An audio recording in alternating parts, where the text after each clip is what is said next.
Open almost any app on your phone, a social network, a video platform, an online store. Within seconds, something interesting happens. Your screen begins filling with things that seem strangely relevant. Videos you might want to watch, products you might want to buy, news stories that somehow match your interests. It feels natural, almost effortless, as if the internet somehow understands you. But behind that experience lies something far less visible. Because every time you open one of these platforms, an invisible system immediately begins making thousands of tiny decisions. Which posts should appear first? Which videos should be recommended next? Which information should rise to the top of the screen? And most of the time, we never question those decisions. Not because we fully trust the systems, but because they work so smoothly that they disappear into the background of daily life. For years, this felt like progress. Technology becoming smarter, information becoming easier to navigate, a world where digital systems quietly help us find what we're looking for. But slowly, something subtle began to change. The systems organizing our information stopped behaving like simple tools. They started behaving more like invisible guides, because the same algorithms that decide what we see are also deciding what we don't see.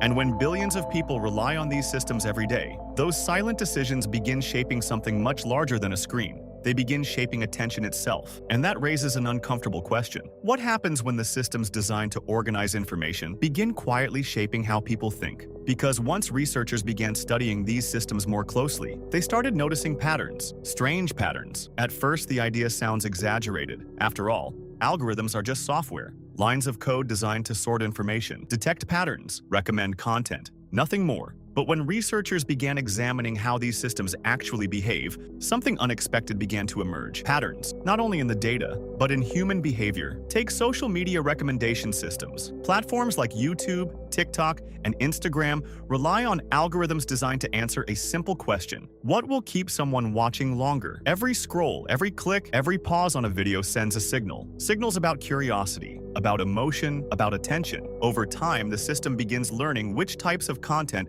generate stronger reactions. Researchers studying online engagement notice something interesting. Content that provokes strong emotion spreads faster. Anger spreads faster than calm discussion. Shock spreads faster than careful explanation. And emotional intensity often keeps people watching longer. The algorithm doesn't choose this outcome. It simply detects patterns in behavior. But once those patterns are detected, the system begins amplifying them. Because amplification increases engagement, and engagement keeps people on the platform. Similar patterns appear in other parts of modern life. Some companies now use algorithms to filter job applications before a human recruiter ever sees them. These systems analyze historical hiring data to identify patterns associated with successful candidates. But when historical data reflects past biases, those patterns can quietly become part of the algorithm. A system designed to increase efficiency can unintentionally reinforce decisions no one meant to automate. And then there are recommendation systems used by online stores. Algorithms analyze nearly everything: what you click, how long you look at something, what other people with similar behavior tend to buy. From that information, the system begins predicting what you might want next, sometimes with surprising accuracy, so accurate that it can influence purchasing decisions before customers even realize it. None of these systems were originally designed to control people. They were designed to predict behavior. But prediction creates something unexpected: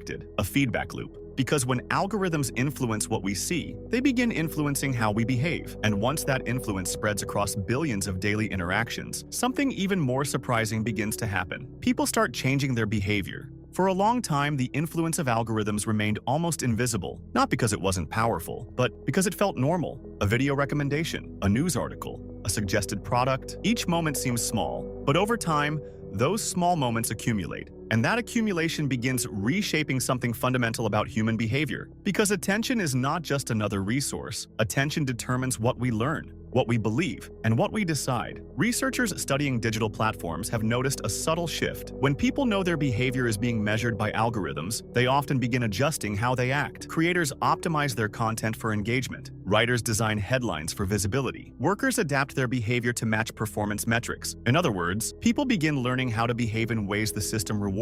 And that dynamic creates a quiet psychological shift. Instead of humans shaping the systems begin shaping humans. Nowhere is this more visible than in workplaces increasingly managed by algorithmic systems. Software tracks productivity, measures response times, evaluates performance using automated metrics. On the surface, it looks efficient. But for workers inside these systems, the experience can feel very different. Work begins to feel like a continuous performance measured by invisible rules, a silent pressure to behave in ways the algorithm approves. Over time, the question people ask themselves begins to change. Not what is the best decision, but what decision will the system reward? And once that shift happens, the influence of algorithms becomes more than technical. It becomes psychological. And this is where the real implications begin to appear. Because once systems begin shaping attention and behavior, they begin shaping society itself. For most of human history, the forces shaping society were visible. Governments, institutions, communities, power had a structure, and it could be questioned. But the systems shaping the modern digital world operate very differently.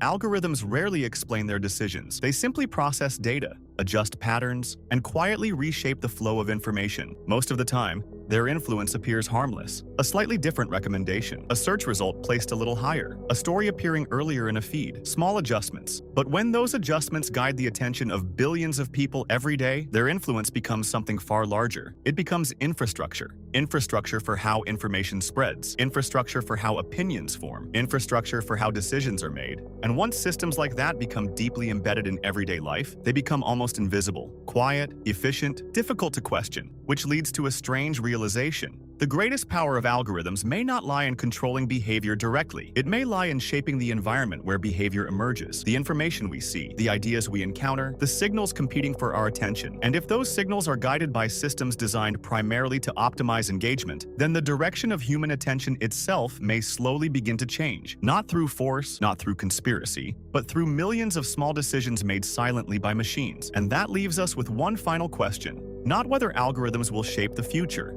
They already do. The real question is whether we will remain aware enough to notice the invisible systems shaping the world around us.